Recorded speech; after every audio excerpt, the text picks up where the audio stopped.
ওয়ালাইকুম ভাই। ওয়ালাইকুম সালাম। আপনি তো আমাদের কাছে এটা নিয়ে এসেছিলেন সম্ভবত ৩-৪ দিন আগে।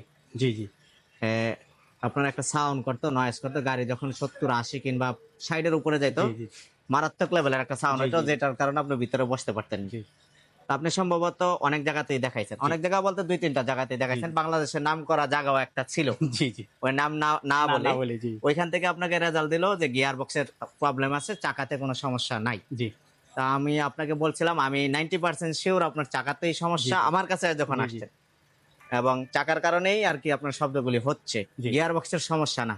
তা আলহামদুলিল্লাহ আজকে আসলেন। আপনার যদিও গতকালকে করার কথা ছিল, জি, জি। পারি নাই সিরিয়াল দিতে, ব্যস্ততার আজকে কারণে জি, আসছেন। তো খুললাম, খোলার পরে চেক করলাম, যেটা আমরা আইডেন্টিফাই করলাম এবং চিন্তা করছিলাম আপনারা সহই, জি, যে ভাই এটা চাকাতেই সমস্যা হইতে পারে, প্রবলেমটা ওইখানেই পাইলাম জি। এবং সলভ হয়েছে। গিয়ার বক্সে তো সমস্যা নেই। না, না গিয়ারবক্স ঠিক আছে। অল ওভারঅল কাজটা কেমন হয়েছে? আলহামদুলিল্লাহ আমি সন্তুষ্ট। কাজ যা করছেন মানে আপনার ভিতরে কিন্তু একটা আতঙ্ক জি, জি। হয়ে গেছিল যে আমি গিয়ার এটা বক্স নতুন গাড়ি, এটা গিয়ারবক্সের সাউন্ড আমি ভাবছিলাম। হ্যাঁ, তা আপনি চেক করার পরে এটা গিয়ারবক্সের সাউন্ড না। যেই জি, সমস্যা পাওয়া গেছে, এই সমস্যার সমাধান হইছে। আমি সন্তুষ্ট। যাক আলহামদুলিল্লাহ, সুস্থ থাকেন, ধন্যবাদ। দোয়া করবেন। জি, ইনশাআল্লাহ। আসসালামু আলাইকুম।